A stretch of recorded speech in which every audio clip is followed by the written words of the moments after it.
Hey guys, it's Rob here and welcome back to another video. We have some pretty interesting news today. We got some Xbox news, some Nintendo news. We also have some other news of a new Overwatch / Paladins-like game, which is very interesting. And we even have a leak for an all-digital Xbox with a price point. Nintendo news. So if you guys haven't seen this, it seems that F-Zero Maximum Velocity for the Game Boy Advance is coming to the Nintendo Switch Online Service expansion pack on March 29. 21 hours ago, Nintendo tweeted this out. All galactic speed limits are about to be broken. Unlock hidden vehicles and tracks as you master 20 different type of courses at 4 difficulty levels in F-Zero Maximum Velocity, coming to Nintendo Switch for Nintendo Switch Online Expansion Pass members on 3/29/Game Boy Advance, or hashtag Game Boy Advance. So this is a pretty good addition to the Nintendo Switch Online service. I've never actually played this game myself, so maybe I'll finally upgrade to the Nintendo Switch Expansion Pass since I'm getting more hours at work, so why not? Although I have been playing a lot of Unicorn Overlord, I'm really enjoying that game, which is actually a surprise because I didn't think I was going to enjoy that game, but I'm really enjoying that game, so maybe later. But yeah, that's on the Nintendo Switch Online service on the 29th in 2 days, so you can go check that out if you want to. And moving on to some really exciting news that does have to do with the Nintendo Switch game, Star Ocean: The Second Story R. They have an update that launches today at 6 a.m. ET. So this update is going to be available about an hour and a half to 2 hours for me personally, and I'm pretty excited because I loved Star Ocean: The Second Story R. I mean, I played so many hours on it, like ridiculous hours. So what I was doing in Star Ocean was I was grinding the heck out of those enemies in certain areas that give you a whole bunch of EXP because I just love being overpowered in my RPGs, and I love grinding in RPGs that have a fun combat. I mean, I have so much to say on that game. I spent so much hours in it. I never finished it yet because, Mario came out, Mario RPG. So I kind of put that down and played that for a bit, and then other games came out and it kind of got lost in the background. But who knows, maybe I'll go back and start playing it again. Maybe I'll start a new file. So according to Stealth40k on Twitter, this is what he says. Square announced a big update for Star Ocean: The Second Story R. The update launches today at 6 a.m. ET. New additions, new difficulty mode, Chaos, new equipment, that's just pretty interesting actually on the difficulty mode, I'll talk about that in a second, new raid enemies, 10 wise men, new NPC illustrations, plus more. So one thing I do have to say on the difficulty mode, this game can get extremely easy because the game is really generous with how much EXP it gives you, how much ways you can completely break the system, which don't get me wrong, I love doing that. It is a fun time. But the more higher difficulty mode is something I'm looking forward to for more of a challenge. I love challenges in RPGs. I mean, that's why I started on Unicorn Overlord on the highest difficulty, because I just love that challenge. But yeah, I'm pretty excited to see what they have for it. It's going to be really exciting to jump back into that game if I do. I was kind of enjoying the story about the main character getting back to his planet and him keeping it a secret. That's pretty much as far as I got, him keeping a secret from the rest of the party, and then just learning more about the world and stuff, because I've never really played too much of Star Ocean R, or Star Ocean games, I mean, sorry about that. But yeah, that's some more Nintendo news for you guys, especially for those who own the game. And if you don't own the game and you're about to buy it or thinking of picking it up, this might be a good time. And moving on to the next part of the video, we have a new update for the Nintendo Switch. This new update adds some pretty interesting things. It's version 18.00, which was released on March 25th, 2024. It adds 15 minutes as an option for auto sleep when playing on your TV in sleep mode settings. So if you want to do that, you have to go in sleep mode settings to find it. And they also have a general system stability improvement to enhance the user experience. So nothing too big, nothing too small. But you know what is pretty big? Phil Spencer talking about the Xbox handheld. Now, these rumors have been popping up here and there. This really isn't the first time we heard about this. I think there was a rumor going around about an Xbox handheld, I think it was like 2 or 3 months ago. Idle Sloth on Twitter has the main information on this, and this is what it says. The Xbox hardware team is considering different form factors and things that they could do, as it plans for the future of Xbox hardware.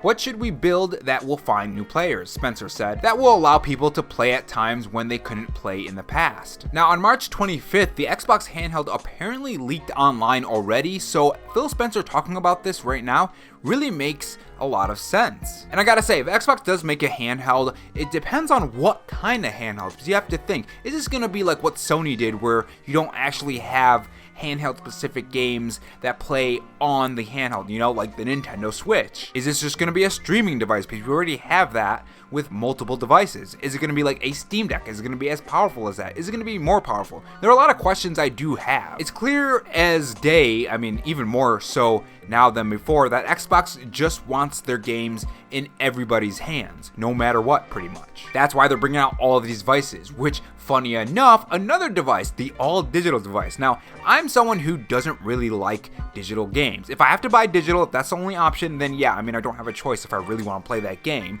Like Baldur's Gate, that first was digital, and I wanted to play that at launch, so I had to choose digital only. Now, they are coming out with the physical edition, which I think it actually got delayed a bit, if I remember correctly, which kind of sucks. But, like, when that comes out, I'm gonna buy the physical edition. I'm gonna double dip because I prefer the physical edition. Xputer reported last month that Microsoft was planning to launch a white, all-digital Xbox console this summer. It's claimed that the console will include a few upgraded components, such as improved heatsink, but that elsewhere there will be no major enhancements. Now, if this is the case, I'm not really too shocked because I don't see Xbox doing a more powerful console just yet. They have said that they do have plans for it, but I don't think it will come out that soon. It reportedly expected to retail for less than the current Xbox Series X, which will launch in November 2020.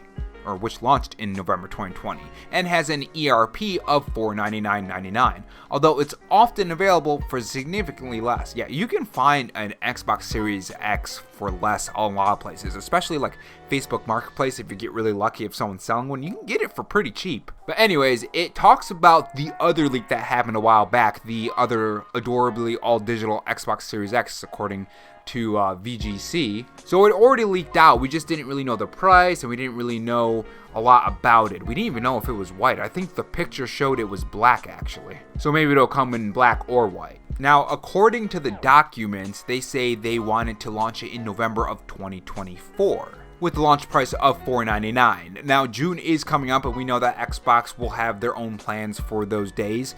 Usually, every company does have their own plans. Usually, anyway. Sometimes people skip. Like, Sony has skipped a lot of June time. But that's more than likely where I can see this actually announced. I don't think it's going to be announced before that. And if that is the case, I do wonder if they're going to announce that handheld as well. But I guess we'll see. What do you guys think for the Xbox owners? Would you buy a digital, all digital, by the way, no disc drive, Xbox Series X?